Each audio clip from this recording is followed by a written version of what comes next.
नमस्कार दोस्तों, मैं रवि रंजन कुमार आप सभी को इस चैनल पर स्वागत करता हूं। आज अपने आप को मैं धन्यवाद देना चाहता हूं या और भाग्यशाली मानता हूं कि आप लोगों के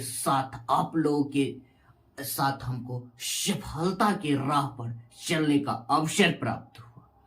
आज हम लोग मिसलेनियस रेशियो प्रोपोर्शन के ऑल टाइप्स हम लोग का अध्ययन कर लिए हैं। आज हम लोग हॉल टाइप को मिसलेनियस की ओर, जिसमें सारा जो अभी तक पढ़े हैं जिसका सारा का होल रिवीजन हो सके, इसीलिए हम लोग रेशियो प्रोपोर्शनल के ऑल मिसलेनियस की ओर लौट रहे हैं। तो देखिए आप लोग क्वेश्चन कह रहा है चावल एवं गेहूं की बाजार मूल्य 3:2 के अनुपात में है, तो एक परिवार का चावल एवं गेहूं का मासिक व्यय दे दिया गया है 5:6 है। यदि चावल एवं गेहूं के बाजार मूल्य कह रहा है 4:3 हो जाता है, तो परिवार का इन मदों पर व्यय का अनुपात कितना होगा?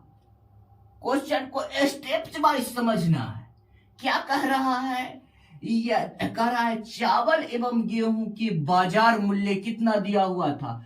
3:2 के अनुपात में था, तो मासिक व्यय उस पर कितना होता था? जब इतना अनुपात था तब मासिक व्यय हो रहा था 5:6 के अनुपात में व्यय हो रहा है। कह रहा है यदि बाजार का मूल्य 4:3 हो जाए तो व्यय कितना होगा? तो क्या करना है? हम लोग को क्वेश्चन के स्टेप वाइज पढ़ते आना है और मैथमेटिकल प्रोसेस करते आना है साथ ही। तो क्या दे दिया है? बाजार मूल्य दे दिया है। क्या दे दिया है? बाजार मूल्य कितना दे दिया है? 3:2 के रेशियो में दे दिया गया है। ठीक है, अगर बाजार मूल्य इतना होता है तो व्यय कितना होता है? व्यय दे दिया गया है। व्यय दे दिया गया है। व्यय का रेशियो 5:6।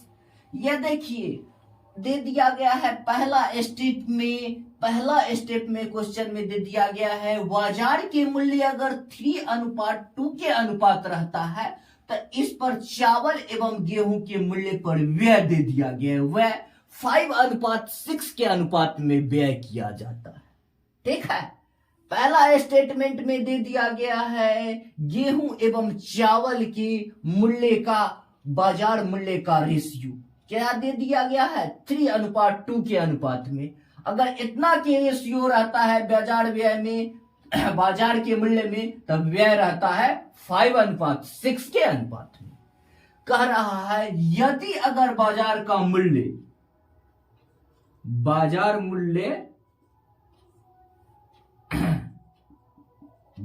मूल्य अगर कितना हो जाता है?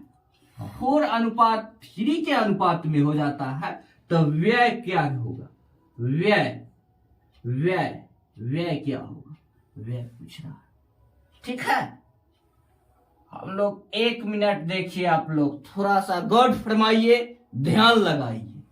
देखिए यहां पर यदि बाजार के मूल्य रहता है 3 के रेशियो में, क्या बाजार मूल्य अगर 3 रहता है तो व्यय कितना होता है? बाजार के मूल्य में गेहूं अगर 3 रहता है तो गेहूं पर व्यय कितना होता है?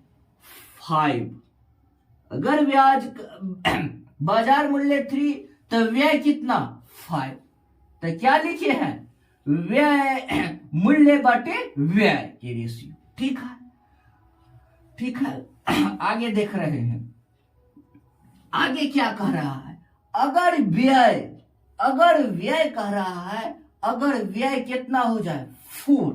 अगर व्यय को 4 कर दिया गया, अगर व्यय कह रहा है अगर बाजार मूल्य अगर 4 कर दिया जाए, 3 के जगह व्यय बाजार के मूल्य कितना कर दिया जाए? 4 कर दिया जाए, तो क्या पूछ रहा है? व्यय कितना होगा? ठीक है, एक स्टेटमेंट में दोनों दिया गया है और एक स्टेटमेंट में व्यय छुपा दिया गया है। क्या किया गया है, व्यय छुपा दिया गया है। बाजार मूल्य कितना दिया गया है 4, तो हमसे व्यय पूछ रहा है। ये में क्या है, ऊपर में व्यय दिया हो, बाजार मूल्य दे दिया गया है, व्यय के भी रेशियो निकाल सकते हैं। तो हम व्यय यहां से प्राप्त कर सकते हैं। क्या हो जाएगा, x बराबर 3x बराबर क्या हो जाएगा 20। तो हम x के मान लिख सकते हैं 20/3। ठीक है, तो कितना हो जाएगा चावल का व्यय 20/3। ठीक है, यदि कह रहा है तो यहां पर बराबर, यदि तो यहां क्या है, चावल, चावल के बारे में। अब गेहूं भी देख लीजिए, गेहूं कितना है, गेहूं का बाजार मूल्य अगर 2 होता है 2, तो इस पर व्यय कितना कहल जाता है 6।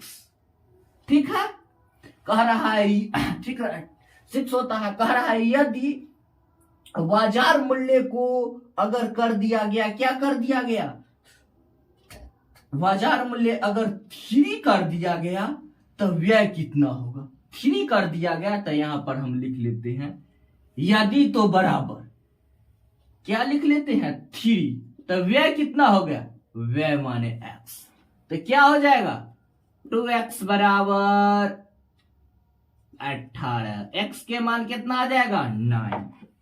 तो यहां पर हम लोग लिख लेते हैं कितना 9/1।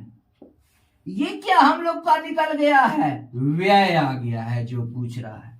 लिख सकते हैं हम लोग, क्या हो जाएगा 20/27। ये क्या आ गया हम लोग का, व्यय प्राप्त हो गया।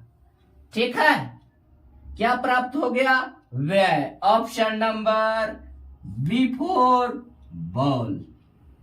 चलिए, ऐसा ही रेशियो प्रोपोर्शन में रिलेशन बना बना के क्वेश्चन पूछा जाता है। ठीक है, नोट कर लीजिए, आगे बढ़ते हैं।